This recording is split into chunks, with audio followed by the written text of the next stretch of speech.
क्या आपने कभी भगवान को पुकारा है, रोकर टूटकर पूरे दिल से? क्या कभी ऐसा लगा कि कोई देख रहा है, सुन रहा है, लेकिन दिखाई नहीं दे रहा? श्री रामकृष्ण देव कहते हैं, भगवान प्रेम के भूखे हैं, तर्क के नहीं। जिसने सच्चे दिल से उन्हें चाहा, भगवान उसके वश में हो गए। आज का अध्याय एक ऐसी अदृश्य डोर की कहानी है जो ईश्वर और भक्त को बांधती है, प्रेम, विश्वास और समर्पण की डोर। अगर आप जानना चाहते हैं कि कैसे एक साधारण मनुष्य भी ईश्वर का प्रिय बन सकता है, तो यह अध्याय आपके भीतर कुछ जगा देगा। आखिर तक सुनिए, क्योंकि कहीं ना कहीं यह बात आपके लिए भी कही गई है। भगवान क्यों नहीं दिखाई देते? सूर्य पृथ्वी से कितने गुना बड़ा है, पर बहुत दूर होने के कारण वह सिर्फ एक थाली जैसा प्रतीत होता है। इसी प्रकार भगवान अनंत हैं, परंतु हम उनसे बहुत दूर होने के कारण उनकी यथार्थ महिमा को समझ नहीं पाते। तालाब का पानी काई और घास पत्तियों से ढका होने के कारण उसमें खेलती हुई मछली दिखाई नहीं पड़ती। इसी भांति मनुष्य की दृष्टि माया के आवरण से आच्छन्न होने के कारण वह अपने हृदय में लीलायमान प्रभु को देख नहीं पाता। आनंदमयी जननी को हम क्यों नहीं देख पाते? ये बड़े घर की स्त्रियों की तरह चिक की ओट में रहती है। उनके भक्त संतानगण माया रूपी चिक के भीतर जाकर उनके दर्शन करते हैं। अंधेरे में गश्त लगाने वाला पहरेदार अपनी लालटेन के उजाले से सबको देख सकता है, पर उसे कोई नहीं देख पाता। अगर वह स्वयं उस लालटेन का प्रकाश अपने पर डाले तो ही उसे देखा जा सकता है। इसी प्रकार भगवान भी सबको देखते हैं, परंतु उन्हें कोई नहीं देख पाता। पर यदि वे कृपा करके स्वयं को प्रकाशित करें तो ही मनुष्य उन्हें देख पाता है। भगवान तथा भक्त, जमींदार कितना भी रईस क्यों न हो, पर जब कोई दीन प्रजा उसे प्रेम के साथ कोई सामान्य वस्तु भेंट देती है तो वह उसे आनंदपूर्वक स्वीकार करता है। इसी प्रकार यद्यपि ईश्वर अत्यंत महान और सर्वशक्तिमान है, तथापि वे मनुष्य की श्रद्धापूर्वक दी हुई नगण्य भेंट को भी बड़े प्रेम से ग्रहण करते हैं। उन्हें पा लिया तो सब हो गया। संस्कृत न सीखी तो क्या हुआ? उनकी कृपा पंडित, मूर्ख सब संतानों पर है जो उन्हें पाने के लिए व्याकुल हैं। जैसे पिता के 5 बच्चे हैं, पिता का सब बच्चों पर समान स्नेह है। उनमें से 1-2 जन ही बाबूजी कहकर पुकार सकते हैं, बाकी कोई बा कहकर पुकारता है तो कोई पा, पूरा उच्चारण नहीं कर पाता। पर जो बाबूजी कहता है उस पर क्या पिता का प्यार ज्यादा होगा, और जो पा कहता है उस पर कम? पिता जानता है कि बच्चा अभी बहुत छोटा है, साफ बाबूजी नहीं बोल पाता। बच्चे का स्वभाव ही है अपने को कीचड़ मिट्टी में साड़ लेना, पर मां उसे गंदा नहीं रहने देती, नहला धुलाकर साफ कर देती है। इसी तरह मनुष्य का स्वभाव ही है पाप करना, परंतु वह कितना भी पाप क्यों न करे, भगवान उसके उद्धार का उपाय कर ही देते हैं। जिस प्रकार एक ही आलू को अपनी रुचि के अनुसार उबालकर, तलकर, सूखी या रस्सेदार सब्जी बनाकर खाया जा सकता है, उसी प्रकार जगत कारण ईश्वर एक होते हुए भी उपासकों की रुचि के अनुसार भिन्न भिन्न रूपों में प्रकट होते हैं, ताकि सभी साधक उन्हें अपने प्रेमास्पद के रूप में पा सकें। किसी के लिए वे दयालु स्वामी या प्रेममय पिता हैं, तो किसी के लिए मधुर हासिनी माता, किसी के लिए सुहृद सखा, तो किसी के लिए प्रिय पति या आज्ञाकारी पुत्र। मछलियां कितनी भी दूर क्यों न हो, अच्छा चारा फेंकते ही वे जैसे दौड़ आती हैं, वैसे ही भगवान भी श्रद्धा विश्वासवान भक्त के हृदय में शीघ्र ही आ प्रकट होते हैं। ईश्वर कोटि भक्त भगवान के अंतरंग निकट आत्मीय हैं। वे उनके संगी, साथी, लीला सहचर हैं। जीव कोटि भक्त बहिरंग हैं। सूर्य की किरणें सर्वत्र समान रूप से पड़ने पर भी जल में, दर्पण में तथा अन्य स्वच्छ वस्तुओं पर उनका प्रकाश अधिक दिखाई देता है। इसी भांति ईश्वर का प्रकाश सबके हृदय में समान होने पर भी साधु महात्माओं के शुद्ध हृदय में वह अधिक उज्ज्वल रूप से प्रकाशित होता है। दीपक का स्वभाव है प्रकाश देना, पर उस प्रकाश में कोई रसोई बनाता है, कोई जाली कार्रवाई करता है, तो कोई भागवत पाठ करता है, परंतु प्रकाश इन सब गुण दोषों से निर्लिप्त है। इसी प्रकार कोई तो भगवान का नाम लेकर मुक्ति के लिए प्रयत्न करता है, और कोई उसी नाम का पाखंड रचकर चोरी ठगबाजी करता है, परंतु भगवान इन सबसे अलिप्त हैं। भागवत, शास्त्र, भक्त, भगवान तीनों एक ही हैं। यथार्थ प्रेमी भक्त ईश्वर को किस दृष्टि से देखता है? वह ईश्वर को अत्यंत निकट आत्मीय की तरह देखता है। जैसे व्रज की गोपियां श्री कृष्ण को जगन्नाथ के रूप में नहीं देखती थीं, वे तो उन्हें गोपीनाथ के रूप में देखा करती थीं। ईश्वर को मां कहकर पुकारते हुए भक्त इतना आनंद मग्न क्यों हो जाता है? क्योंकि बालक मां के ही निकट सबसे अधिक स्वच्छंद रहता है, मां के ही ऊपर उसका सबसे अधिक जोर चलता है। ज्वर विकार में मारे प्यास के रोगी को लगता है कि वह पूरा समुद्र ही पी जाएगा, पर जब बुखार उतर जाता है तो एक गिलास पानी से ही उसकी प्यास बुझ जाती है। माया के विकार में मनुष्य को अपनी क्षुद्रता का होश न रहने के कारण उसे लगता है कि वह अनंत स्वरूप ईश्वर को अपने हृदय में खींच लाएगा, परंतु जब उसका मोहभ्रम दूर हो जाता है तब ईश्वर की ज्योति की एक ही किरण से उसका हृदय दिव्य आनंद से परिपूर्ण हो जाता है। कलवार की दुकान में बहुत शराब रहती है, पर कोई आधी बोतल तो कोई 1 या 2 बोतल पीकर ही मस्त हो जाता है। इसी प्रकार भगवान तो अपार आनंद के सागर हैं, परंतु भक्तगण थोड़ी बहुत मात्रा में उस आनंद का उपभोग कर तृप्त हो जाते हैं। भगवान मानो चीनी के पर्वत हैं और भक्तगण चींटियां।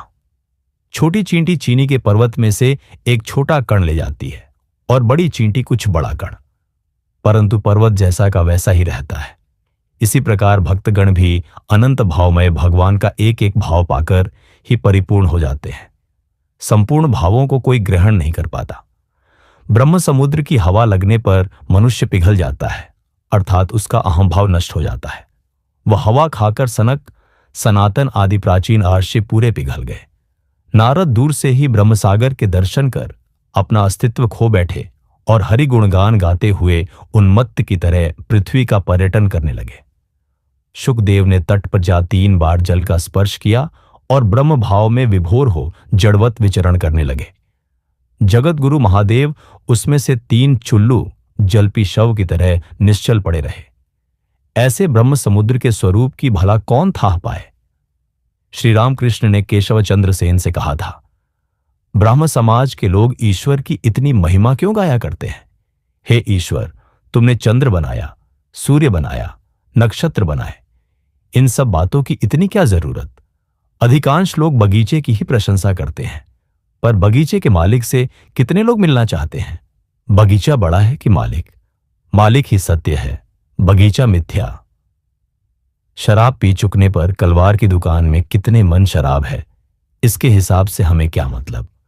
हमारा तो एक ही बोतल से काम हो जाता है। नरेंद्र को देखकर ही मुझे आनंद होता है। उससे मैंने कभी नहीं पूछा, तेरे पिता का नाम क्या है? तेरे पिता के कितने मकान हैं? क्यों? जानते हो, मनुष्य स्वयं ऐश्वर्य का आदर करता है, इसलिए वह सोचता है कि ईश्वर भी ऐश्वर्य का आदर करते हैं। सोचता है कि उनके ऐश्वर्य की प्रशंसा करने पर वे खुश होंगे। जिस प्रकार सरल बालक रुपया पैसा सब छोड़ गुड़िया को उठा लेता है, उसी प्रकार विश्वासवान भक्त भी संसार का सब धन मान आदि छोड़कर ईश्वर को ही ग्रहण करता है। दूसरा कोई ऐसा नहीं कर पाता। जो सच्चा भक्त होता है वह अपना 12 आना मन ईश्वर पर रखकर 4 आना संसार की ओर देता है। ईश्वर संबंधी विषयों में वह अत्यंत सतर्क रहता है। जैसे सांप की पूंछ पर पांव पड़ते ही वह एकदम फुफकार उठता है। एक सुप्रसिद्ध ब्राह्म प्रचारक ने किसी समय श्री रामकृष्ण के बारे में कहा था कि एक ही विषय का अत्यधिक चिंतन करते रहने के फलस्वरूप कई पाश्चात्य विचारकों को जिस प्रकार मस्तिष्क का विकार हो गया, उसी प्रकार का मस्तिष्क विकार इन्हें भी हो गया है। ये अचेतन हो गए हैं। यह सुनकर बाद में एक दिन श्री रामकृष्ण ने उनसे कहा था, तुम कहते हो कि यूरोप में भी विद्वान लोग इस प्रकार एक ही विषय पर सतत चिंतन करते हुए पागल हो जाते हैं, परंतु उनके चिंतन का विषय क्या होता है? जड़ वस्तु ही ना। यदि सदा जड़ का विचार करते हुए मनुष्य जड़ बुद्धि बन जाए तो इसमें आश्चर्य ही क्या है? परंतु जिसके चैतन्य से सारा विश्व चैतन्यमय हुआ है, उस चैतन्य स्वरूप का चिंतन करके भला कभी कोई अचेतन बन सकता है? क्या तुम्हारी पोथियों में यही लिखा है? ईश्वर के प्रेम के समुद्र में डूब जाओ। इसमें डूबने से डरो मत, यह तो अमृत का समुद्र है। मैंने एक बार नरेंद्र से कहा, ईश्वर रस के सागर है, क्या तुझे इस रस के समुद्र में डुबकी लगाने की इच्छा नहीं होती? अच्छा, ऐसा सोच कि एक कटोरे में रस भरा है और तू मक्खी बना है, तब तू कहां बैठकर रस पिएगा? नरेंद्र ने कहा, मैं कटोरे की किनार पर बैठकर मुंह बढ़ाकर रस पीऊंगा, क्योंकि ज्यादा बढ़ने पर गिरकर उसमें डूब मरूंगा। तब मैं बोला, बेटा, सच्चिदानंद समुद्र में मरने का भय नहीं है, वह तो अमृत का सागर है। उसमें डूबने से मनुष्य मरता नहीं, अमर हो जाता है। ईश्वर के प्रेम में मत्त होने से मनुष्य पागल नहीं हो जाता। भक्तों की सांसारिक परिस्थिति। देवकी को कारागार में चतुर्भुज शंख चक्र गदाधारी भगवान श्री कृष्ण के दर्शन हुए, परंतु उसका कारावास कटा नहीं। एक अंधे ने गंगा नहाया, गंगा स्नान के फल स्वरूप उसके सब पाप तो कट गए, परंतु अंधापन नहीं गया। एक भक्त लकड़हारे पर प्रसन्न होकर भगवती ने उसे दर्शन दिए और कृपा की, परंतु फिर भी उसका लकड़ी काटना बंद नहीं हुआ। उसी के द्वारा उसका गुजर बसर चलता रहा। शरशैया में पड़े भीष्म देव की आंखों में देहत्याग के समय आंसू आते देख अर्जुन ने श्री कृष्ण से पूछा, सखे, कितना आश्चर्य है, स्वयं पितामह जो सत्यवादी, जितेंद्रिय और ज्ञानी हैं, जो अष्टवसुओं में से एक हैं, वे भी देह को त्यागते समय माया के कारण रो रहे हैं। श्री कृष्ण ने जब यह बात भीष्म से कही तो वे बोले, कृष्ण, तुम अच्छी तरह जानते हो कि मैं देह के लिए नहीं रो रहा हूं। मैं तो इसलिए रो रहा हूं कि भगवान की लीला कुछ समझ न पाया। जिनका नाम मात्र जपने से लोग विपदाओं से तर जाते हैं, वे भगवान मधुसूदन स्वयं पांडवों के सखा और सारथी के रूप में विद्यमान होते हुए भी पांडवों की विपत्तियों का अंत नहीं है। भगवान कैसे प्रकट होते हैं? किसी घर के छप्पर में एक छोटी सी दरार है, उसमें से घर में प्रकाश आता है। उस घर में रहने वाले को उतना ही प्रकाश मिलता है। जिसके छप्पर में बहुत सी दरारें हैं, उसे और भी अधिक प्रकाश मिलता है। फिर खिड़कियां और दरवाजे खोल देने पर और भी प्रकाश मिलता है, परंतु जो मैदान में खड़ा है उसे सब ओर से प्रकाश ही प्रकाश मिलता है। इसी प्रकार ईश्वर भी मनुष्य की मानसिक अवस्था के अनुसार उसके सन्मुख अपना स्वरूप प्रकाशित करता है। उस विराट पुरुष के जो जितने निकट जाता है, उसे उसके उतने ही नए नए भाव दिखाई देते हैं। अंत में वह उसका पूर्ण ज्ञान प्राप्त कर उसके साथ मिलकर एक हो जाता है। भगवान धन की परवाह नहीं करते। क्या भगवान धन ऐश्वर्य के वश में है? नहीं, वे तो भक्ति के वश में हैं। वे रुपया नहीं चाहते, भाव, भक्ति, प्रेम, विवेक, वैराग्य, यही सब चाहते हैं। एक बार शंभू मल्लिक ने मुझसे कहा था, अब तो यही आशीर्वाद दीजिए कि जिससे यह सारा ऐश्वर्य जगदम्बा के पाद पद्मों में अर्पण करके मर सकूं। मैंने कहा, यह तुम क्या कहते हो? यह तुम्हारे ही लिए ऐश्वर्य है, जगदम्बा के लिए तो यह सब धूल और मिट्टी के बराबर है। जब रानी रासमणी के देवालय से विष्णु के गहने चुरा लिए गए थे, तब मथुर बाबू, रानी के जामाता और श्री राम कृष्ण दोनों देखने गए कि मामला क्या है।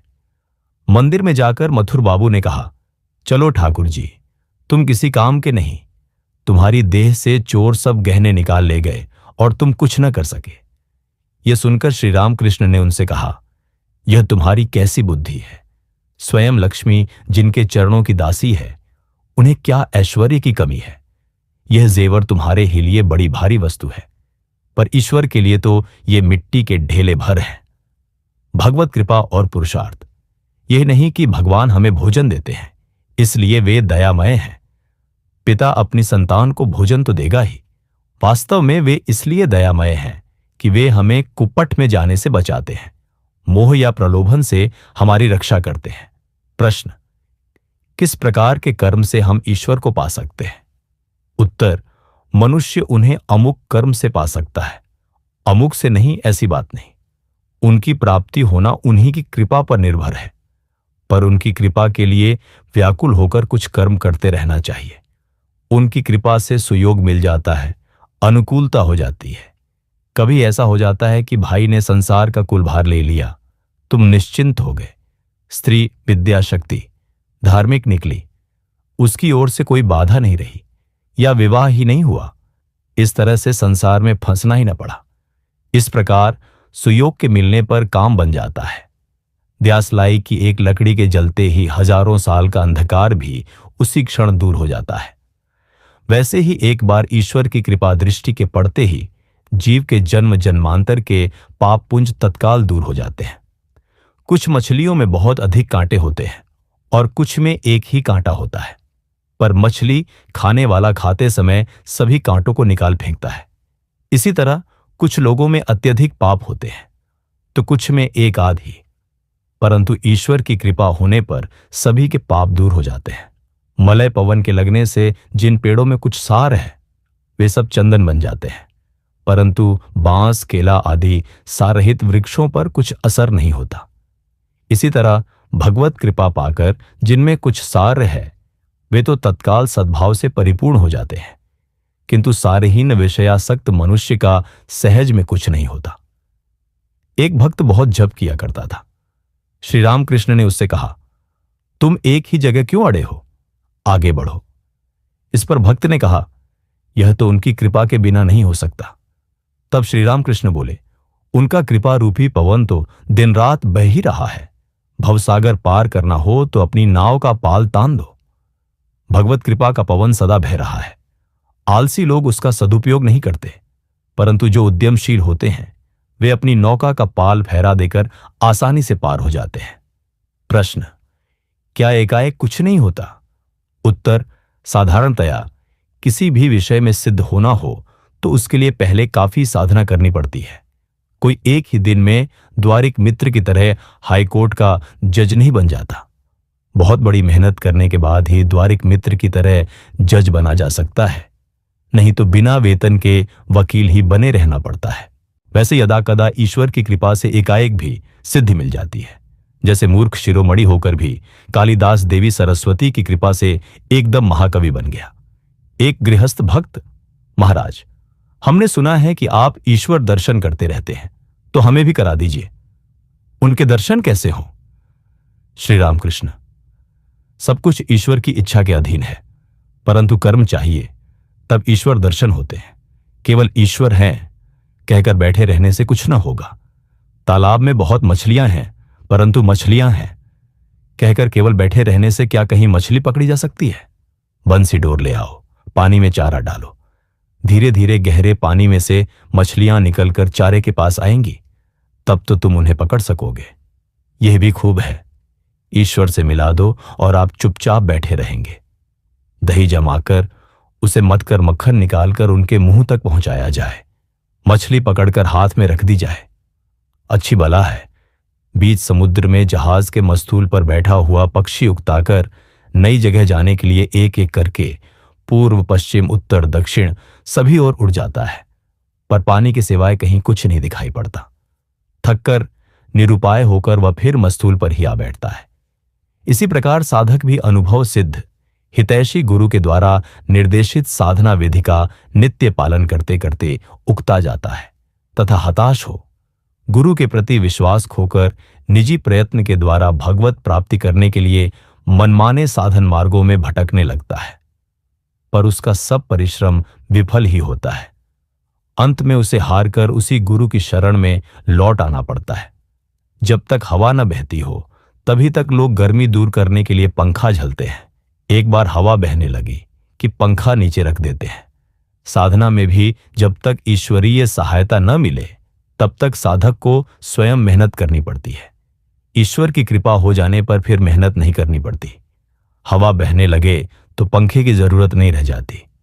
ईश्वर की कृपा हो जाए तो साधन भजन की आवश्यकता नहीं रहती। जीवन पर भगवान, गुरु तथा भक्तजनों की दया होने के बावजूद यदि स्वयं के मन की दया न हो तो उसका विनाश ही होता है। अर्थात इन तीनों की कृपा के होते हुए भी यदि मनुष्य के मन में मुक्ति की स्पृहा न हो, व्याकुलता न हो, तो सदुपदेश, साधु संग आदि सब विफल ही होते हैं। कितनी भी चेष्टा करो, भगवान की कृपा के बिना कुछ नहीं होता। उनकी कृपा के बिना उनके दर्शन नहीं मिलते, परंतु उनकी कृपा भी सहज में नहीं होती। उसके लिए अहंकार का संपूर्ण त्याग कर देना पड़ता है। मैं करता हूं, इस बोध के रहते उनके दर्शन नहीं हो सकते। भंडार घर में अगर कोई हो और उस समय घर के मालिक से अगर कोई कहे कि आप भंडार से अमुक चीज निकाल दीजिए, तो मालिक यही कहता है कि वहां तो एक आदमी है ना, फिर मेरे जाने की क्या जरूरत। जो खुद ही कर्ता बना बैठा है, उसके हृदय में भगवान आसानी से नहीं आते। उनकी कृपा से ही उनके दर्शन होते हैं। वे ज्ञान सूर्य हैं। उनकी एक ही किरण से संसार में यह ज्ञान का प्रकाश फैला हुआ है। उसी की सहायता से हम एक दूसरे को पहचानते हैं और संसार में तरह तरह की विद्याएं सीखते हैं।